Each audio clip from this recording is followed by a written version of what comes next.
요시의 아들 유다의 왕 여호야김 시대부터 요시의 아들 유다의 왕 시드기야의 11년 말까지 곧 5월에 예루살렘이 사로잡혀 가기까지이마니라. 내가 너를 모태에 짓기 전에 너를 알았고 내가 배에서 나오기 전에 너를 성별하였고 너를 여러 나라의 선지자로 세웠노라 하시기로.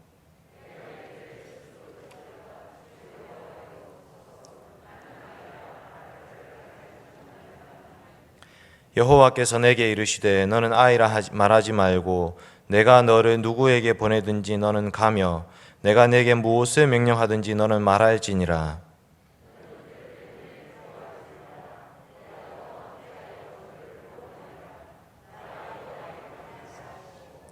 여호와께서 그의 손을 내밀어 내 입에 대시며 여호와께서 내게 이르시되 보라 내가 내 말을 내 입에 두었노라.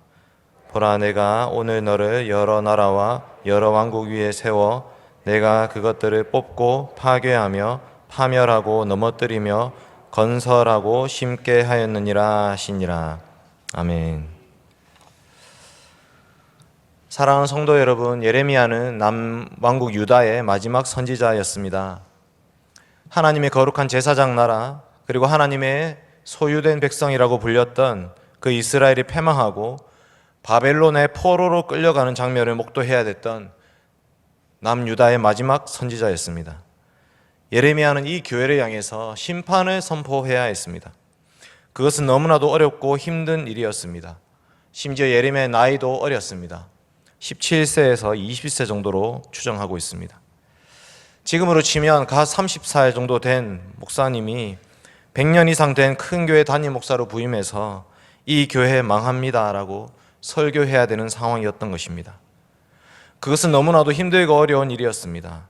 그러나 예레미야는 그것을 감당해야 했습니다. 왜냐하면 그것이 하나님의 말씀이었기 때문입니다. 오늘 말씀에는 여호와의 말씀, 여호와의 말이라는 표현이 6번이나 등장하고 있습니다. 하나님의 말씀이기 때문에 예레미야는 그것을 증거해야 되는 것입니다. 사랑하는 성도 여러분, 교회는 말씀으로 세워집니다. 교회는 말씀으로 시작됩니다. 그러니 교회에 말씀이 없으면 그 교회는 망하는 것입니다. 지금 이 시대에도 수많은 교회들이 있지만 사람도 많고 돈도 많고 건물도 버젓이 서 있는 그런 교회들이 참 많이 있지만 그런 교회에 하나님의 말씀이 없으면 그 교회는 망하는 것입니다. 여러분, 말씀이 없으면 교회는 망하고 맙니다. 반대로 얘기하면 아무리 작고 미약한 교회라 할지라도 하나님의 말씀이 온전히 선포되고 있다면 그 교회는 소망이 있는 것입니다. 오늘 저는 본문 말씀을 통해서 예레미야의 말, 여호와의 말씀이라는 제목으로 하나님 말씀 증거하겠습니다. 예레미야의 말, 여호와의 말씀입니다. 대지는 두 가지입니다. 이 말씀의 출처가 무엇인지, 두 번째는 말씀의 내용이 무엇인지. 말씀의 출처, 첫 번째 대지는 참된 말씀 사역자는 하나님께로부터 받은 말씀을 선포해야 됩니다라는 것입니다. 참된 말씀 사역자는 하나님께 받은 말씀을 증거해야 됩니다. 오늘 말씀 1절 한번 같이 보겠습니다. 예레미야 1장 1절의 말씀입니다. 시작. 베냐민 땅 아나돗의 제사장들 중 hil기야의 아들 예레미야의 말이라. 아멘. 예레미야의 말이라 이렇게 시작하고 있습니다. 예레미야가 말하기 시작했다라고 말씀하고 있습니다. 이것이 예레미야서의 시작이었습니다. 그런데 예레미야는 이것을 스스로 지어서 말한 것이 아닙니다. 바로 그 다음 절 1장 2절에 보시면 이렇게 말하고 있습니다. 아몬의 아들 유다왕 요시야가 다스린 지 13년에 여호와의 말씀이 예레미야에게 임하였고. 아멘. 여호와의 말씀이 예레미야에게 임하였다라는 것이 이 예레미야의 시작입니다. 여호와의 말씀이 임하였기 때문에 예레미야는 말하기 시작한 것입니다. 여호와의 말씀이 예레미야에게 임하였다, 여호와의 말씀이 내게 임하였다라는 표현이 이 예레미야서에 43번이나 나옵니다. 총 52장으로 이루어져 있는 이 예레미야에 여호와의 말씀이 임하니라 라는 말씀이 43번이나 등장하고 있습니다. 예레미야는 지금 자기 말을 선포하고 있는 것이 아닙니다. 하나님께로부터 말씀을 받아서 하나님의 말씀을 들어서 그 말씀을 증거하고 있습니다. 여러분, 예레미야서에 보면 참 선지자와 거짓 선지자의 싸움이 나옵니다. 누가 참 선지자며 누가 거짓 선지자입니까? 하나님이 주신 말씀을 받아서 증거하는 자는 참 선지자입니다. 그러나 하나님께로부터 받은 말씀이 없이 자기 말을 증거하는 사람은 거짓 선지자입니다. 망해가는 예루살렘을 향해서 평강하다 평강하다 외치고 있는 그 자들은 거짓 선지자였습니다. 왜냐하면 하나님은 그렇게 말씀하신 적이 없었기 때문입니다. 그러나 이곳은 망할 것입니다. 여러분, 바벨론으로 잡혀가십시오. 이제 이 나라는 끝났습니다 라고 말하고 있는 예레미야의 말은 참 선지자였습니다. 예레미야도 그 말을 전하기가 싫었습니다. 그래서 오늘 말씀에 보면 이렇게 말하죠. 6절 말씀 같이 읽겠습니다. 6절 시작. 내가 이르되 슬프도소이다 주 여호와여 보소서 나는 아이라 말할 줄을 알지 못하나이다 하니. 여호와여, 너무나도 슬픕니다. 보십시오, 저는 아이입니다. 저는 말을 할 줄 모릅니다.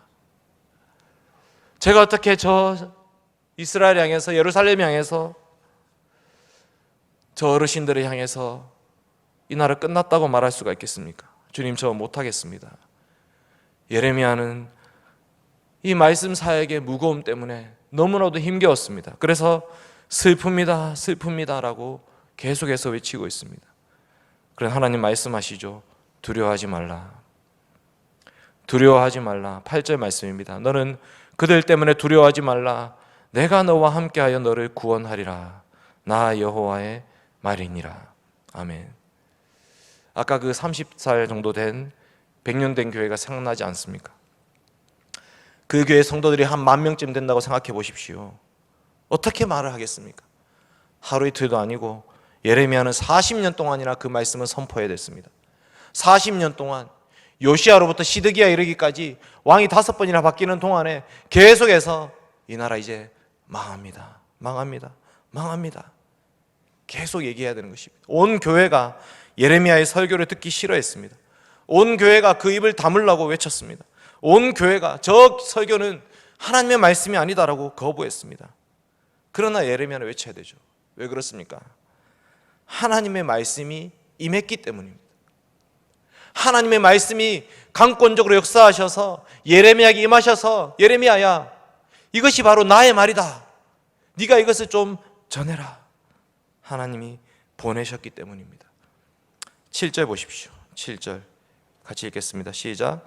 여호와께서 내게 이르시되 너는 아이라 말하지 말고 내가 너를 누구에게 보내든지 너는 가며 내가 내게 무엇을 명령하든지 너는 말할지니라. 아멘. 내가 보냈기 때문에 너는 가야 된다. 내가 말하기 때문에 너는 전해야 된다.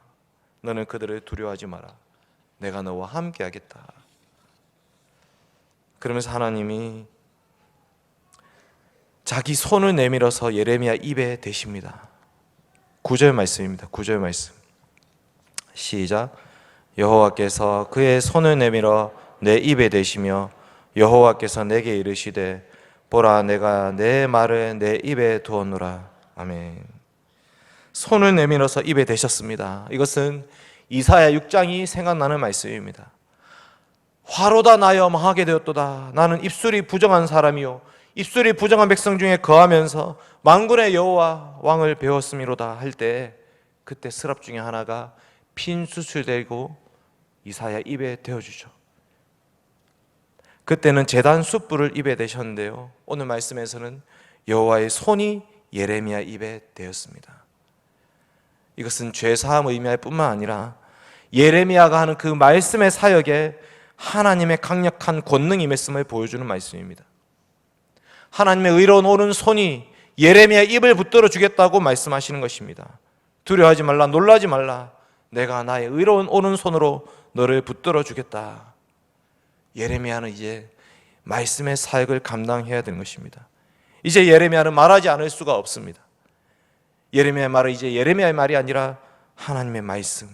하나님은 그토록 이 이스라엘 백성들에게, 남유다 백성들에게 이 교회를 향해서 하고자 하셨던 말씀이기 때문에 그래서 예레미야는 이제 전하지 않을 수가 없는 것입니다.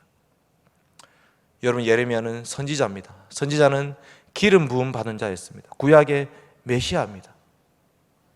구약의 메시아, 구약의 모든 선지자들은 하나님께로부터 받은 말씀을 증거하는 자들이었습니다. 그 메시아 중에 메시아, 마지막 메시아이신 예수 그리스도가 오셨습니다. 예수님 이 땅에 왜 오셨습니까? 하나님께로부터 받은 말씀을 증거하기 위해서. 말씀 자체이신 예수님 이 땅에 오셔서 하나님 말씀이 온전히 성취하기 위해서 이 땅에 오셨습니다. 예수님의 사역은 보내신 분의 뜻을 이루는 사역이었습니다. 그러나 바리새인과 서기관들, 대제사장 이런 사람들은 하나님의 뜻을 거부했습니다. 자기 말을 가지고 예수님의 말씀을 거역했습니다. 예수님은 보내신 분의 뜻을 이루기 위해서 이 땅에 오셨는데 바리새인, 서기관, 대제사장들은 자기 뜻을 이루기 위해서 예수님을 십자가에 못 박아버렸습니다. 우리는 어떻게 살고 있습니까? 그리스도를 믿음으로 말미암아 그리스도인들이 된 우리들은 과연 보내신 분의 뜻을 증거하고 있습니까? 우리를 보내신 분의 뜻에 합당하게 살고 있습니까? 우리의 상황과 형편 때문에 나는 아이라 말하면서 하나님 말씀을 거역하고 있는 것은 아닙니까?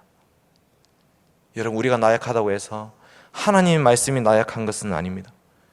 하나님, 지금도 하나님 말씀이 온전히 선포할 자를 찾고 계십니다. 예레미야를 택해서 부르신 하나님께서 지금 2020년 이 시대에도 하나님 말씀을 증거할 선지자를 찾고 계십니다. 여러분, 이 모든 성도가 선지자다라는 말씀을 기억함과 동시에 또한 하나님께서는 교회의 말씀 사역자를 부르시고 계십니다. 모든 성도들이 선지자적 사역을 감당해야 되지만 그럼에도 불구하고 하나님은 교회에 또 목사와 교사를 세우셔서 말씀의 사역을 맡기고 계십니다. 왜냐하면 이 말씀 사역은 공적인 사역이기 때문입니다. 개인이 사사로운 말씀을 증거할 때에 교회는 분열되고 무너지고 말 것이기 때문에, 그래서 하나님께서는 교회에 공적인 말씀 사역자들을 보내셔서 그 공적인 말씀 사역자를 통해서 하나님 말씀을 지금도 교회에 증거하고 계십니다. 여러분, 지금 우리는 말씀의 사역자를 청빙하는 과정 중에 있습니다. 여러분, 어떤 분을 우리 교회 담임 목사님으로 모셔야 되겠습니까? 하나님께 받은 말씀이 있는 사람, 여호와의 회의에 참여해서 하나님의 뜻을 깨달으신, 그 말씀이 비록 우리의 귀에 듣기에 거북하고 쓰다고 할지라도 하나님이 주신 말씀이기 때문에 증거하지 않을 수 없는 사람, 바로 그 목사님을 청빙해야 되는 것입니다. 두 번째로 말씀의 사역자는 말씀의 내용입니다. 심판과 구원의 말씀을 선포해야 됩니다. 두 번째 대지로 넘어가서 참된 말씀 사역자는 심판과 구원의 말씀을 담대히 선포해야 됩니다. 오늘 말씀 10절 말씀입니다. 10절 말씀 같이 읽겠습니다. 시작.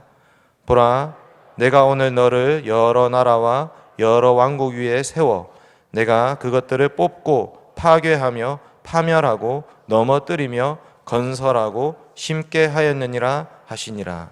아멘.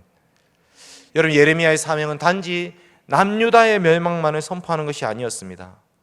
방금 읽었던 말씀처럼 여러 나라, 여러 왕국에도 말씀을 선포해야 됩니다. 그 나라들의 멸망을 선포해야 되는 것입니다. 그래서 예레미야 후반부 46장부터 51장까지는 주변에 이 이스라엘 남유다를 둘러싸고 있는 모든 나라의 멸망을 선포합니다. 애굽, 블레셋, 모압, 암몬, 에돔, 다메섹, 게달, 하솔, 엘람, 그리고 마지막 바벨론에 이르기까지. 46장부터 51장까지는 남유다 백성들을 향한 말씀이 아니라 주변의 강대국들을 향한 말씀입니다. 여러분, 하나님께서 이스라엘을 아수르의 손에 붙이시고 남유다를 바벨론의 손에 붙이셔서 이 나라를 멸망시키셨습니다. 그런데 하나님이 또 뭐라 하시냐면 그 바벨론도 내가 멸망시키겠다고 말씀하고 계시는 것입니다. 이게 무슨 말입니까? 바벨론의 멸망은 이스라엘에게는 구원이 되는 것입니다. 창세기 3장 15절 말씀, 내가 너로 여자와 원수가 되게 하고 너의 후손도 여자의 후손과 원수가 되게 하리니 너 여자의 후손은 내 머리를 상하게 할 것이요 너는 그의 발꿈치를 상하게 할 것이니라. 이때 너가 누구죠? 뱀입니다. 뱀. 하나님이 아담과 여자를 구원하기 위해서 뱀을 저주하심으로 여자의 후손으로 너를 구원하겠다 말씀하시는 것입니다. 뱀의 멸망이 여자의 후손들의 구원이 되는 것입니다. 그러니까 이 예레미야의 사명은 단지 심판과 저주와 징벌과 형벌, 하나님의 심판과 진노만 선포하는 것이 아니라 이스라엘 백성들 다시 돌아올 것이다. 내가 너를 뽑고 파괴하고 파멸하고 넘어뜨릴 뿐만 아니라 건설하고 심을 것이다 라는 말씀을 포함하고 있는 것입니다. 이스라엘 백성들이 식물이라면 뽑아버린 다음에 다시 심는 것이고요, 건물이라고 치면 파괴한 후에 다시 세우는 것이 되는 것입니다. 그래서 예레미야는 지금 새벽기도 오시는 분들은 계속해서 심판만 듣고 있기 때문에 힘들겠지만 조금만 기다리십시오. 구원이 선포됩니다. 예레미야의 사명은 70년 후에 회복을 예언하는 것입니다. 예레미야 25장 한번 찾아보겠습니다. 예레미야 25장 11절입니다.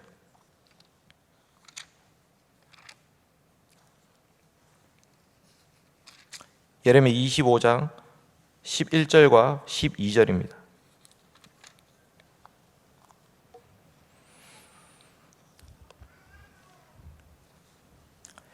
같이 읽겠습니다. 예레미야 25장 11절과 12절 말씀입니다.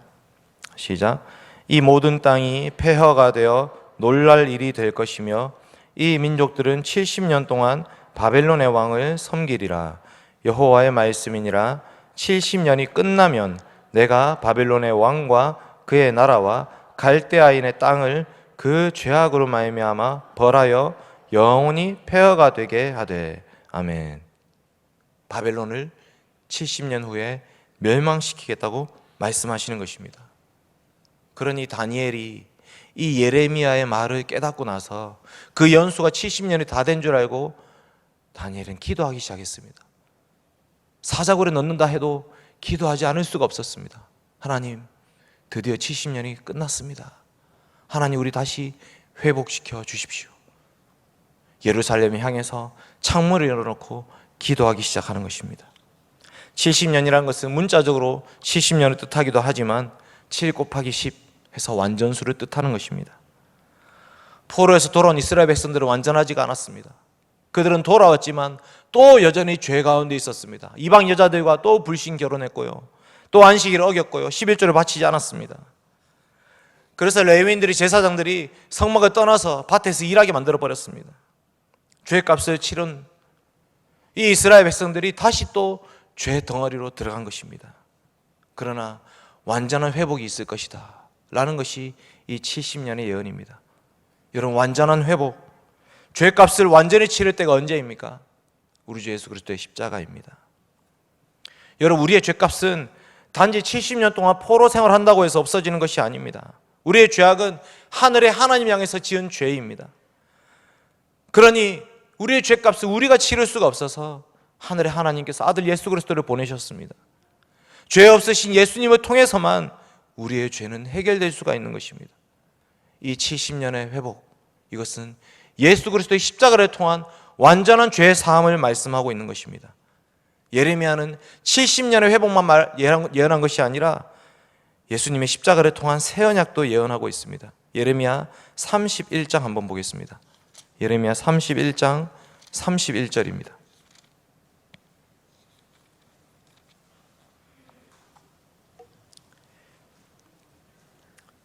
예레미야 31장 31절 말씀 같이 읽겠습니다. 시작. 여호와의 말씀이니라. 보라, 날이 이르리니 내가 이스라엘 집과 유다 집에 새 언약을 맺으리라. 아멘. 새 언약을 맺을 것이다. 옛 언약은 깨어졌지만 다시 새 언약을 체결하겠다. 언제 체결하십니까? 예수님께서 성찬을 제정하시던 그날에 이 잔은 내 피로 세우는 새 언약이다. 예수님께서 자신의 피로 말미암아 새로 맺을 것이다, 언약을 새로 맺을 것이다 라고 약속하고 계시는 것입니다. 예수 그리스도의 피로 맺은 언약은 결코 끊을 수가 없습니다. 예레미야의 사명은 지금 심판과 회복의 말씀을 증거하고 선포하는 것이었습니다. 여러분, 목사님은 무엇을 설교해야 되겠습니까? 목사는 무엇을 설교해야 되겠습니까? 예수 그리스도의 십자가의 죽음과 부활을 통한 구원을 선포해야 됩니다. 복음을 선포해야 됩니다. 심판만 설교하는 목사는 바른 목사가 아닙니다. 구원만 설교하는 목사도 바른 목사가 아닙니다. 우리는 심판과 구원을 통해서 예수 그리스도를 바라보아야 됩니다. 그리스도의 죽음이 바로 우리의 죽음이고 그리스도의 부활이 바로 우리의 부활입니다. 갚을 수 없는 그 죄악 가운데 우리 향해서 진노하고 계신 하나님의 심판의 말씀을 바르게 선포해야 됩니다. 그러나 동시에 우리 대신 죄값을 치러주신 우리 주 예수 그리스도의 십자가의 복음을 선포해야 됩니다. 그것이 바로 목사가 증거해야 될 하나님의 말씀입니다. 이 시간 함께 기도했으면 좋겠습니다. 하나님, 우리 교회에 예레미야 같은 말씀 사역자 보내주십시오. 주변의 상황과 여건에 상관없이 하나님께 받은 말씀으로, 하나님이 주신 말씀으로, 하나님께 들은 말씀을 바르게 선포하는 목사님 보내주십시오. 함께 기도하겠습니다.